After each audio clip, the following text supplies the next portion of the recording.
बोलिए श्री सद्गुरुदेव भगवान की जय, सच्चे दरबार की जय। कैसे महाराज जी हमारी साधना का संबल लेकर हमारे पाप कर्मों को नष्ट करते हैं और कैसे दिव्य अनुभूतियों में हमें दिखाते हैं महाराज जी कि कैसे हमने बड़े बड़े पापों को गुरु महाराज जी एक छोटी सी चोट पर भी बड़े से बड़े पाप को ख़त्म कर देते हैं। यही गुरु की दयालुता का सबसे बड़ा सबूत होता है। तो चलिए सुनते हैं पिछली श्रृंखला के अनुभव। दान के लिए भाव महत्व रखता है कि अगली श्रृंखला का एक और अनुभव, जिसमें आपने अभी तक सुना कि कैसे संगीता जी के पति बीमार थे और महाराज जी ने उनको अनुभव करवाया कि आपको कोई गाय दान करनी है। तो महाराज जी ने उनको दिखाया कि किसी कुटिया में लेके गए महाराज जी उनको, और वहाँ उनको वो गायें दिखाई कि आपको ये गायें आश्रम में दान करनी है।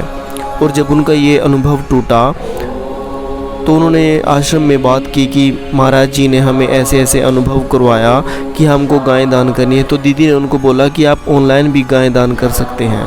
तो चलिए सुनते हैं इस अनुभव को।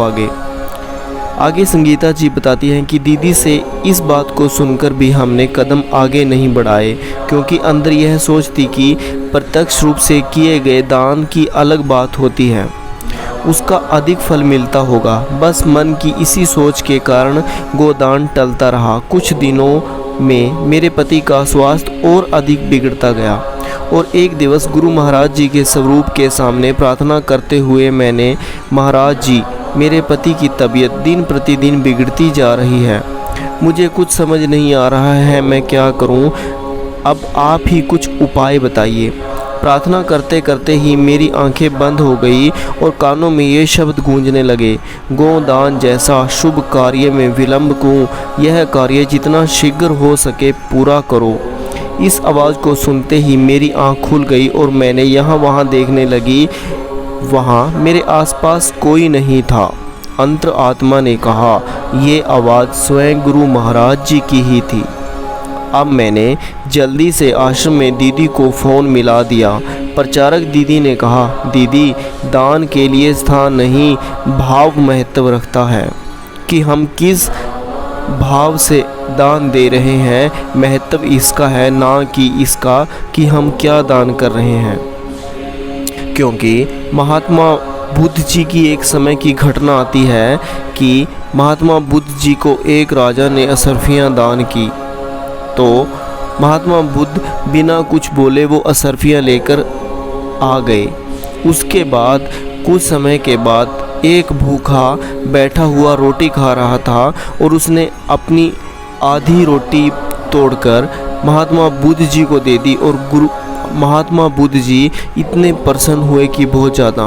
तो महात्मा बुद्ध जी के शिष्य ने महात्मा बुद्ध जी से प्रश्न किया कि आप इतना खुश तो आप तब भी नहीं हुए थे जब राजा ने आपको अशरफियाँ भेंट की थी, फिर आप इस रोटी के आधे टुकड़े के लिए इतना प्रसन्न क्यों दिखाई दे रहे हैं।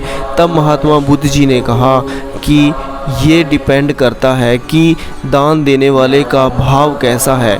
इसके पास कुछ ना होते हुए भी इसने अपना इतना कुछ मुझे दे दिया और उसके पास इतना कुछ होते हुए भी उसने कुछ ही मुझे दिया था, कि हमारा भाव ही हमारे दान की महत्वता को बढ़ाता है। उसके बाद दीदी ने मुझे बहुत सारे साधकों की लाइफ के अनुभव सुनाए।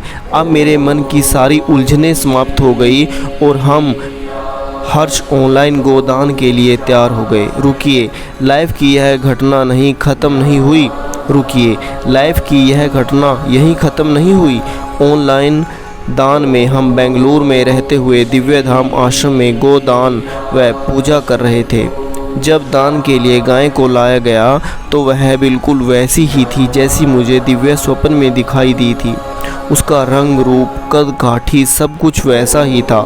और इस गोदान के बाद मेरे पति के स्वास्थ्य में काफ़ी सुधार आया।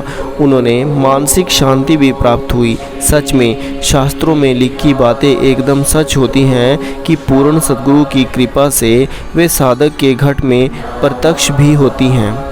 ये बात नहीं है कि हमें जो महाराज जी ने साधना के माध्यम से दिखाया वो सिर्फ साधना तक सीमित रहता है, बल्कि वो बातें हमारी असल ज़िंदगी में भी उभर कर आती हैं।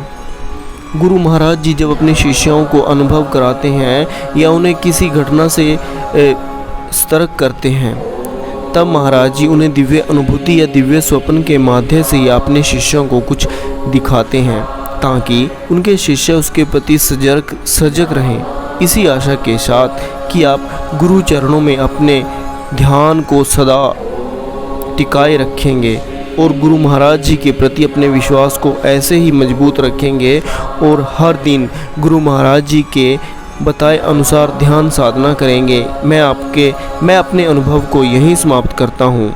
बोलिए श्री सद्गुरुदेव भगवान की जय, सच्चे दरबार की जय। दान के लिए भाव महत्व रखता है, इस बात को हम अच्छे से समझ गए होंगे। इसी के साथ सभी को जय महाराज जी की।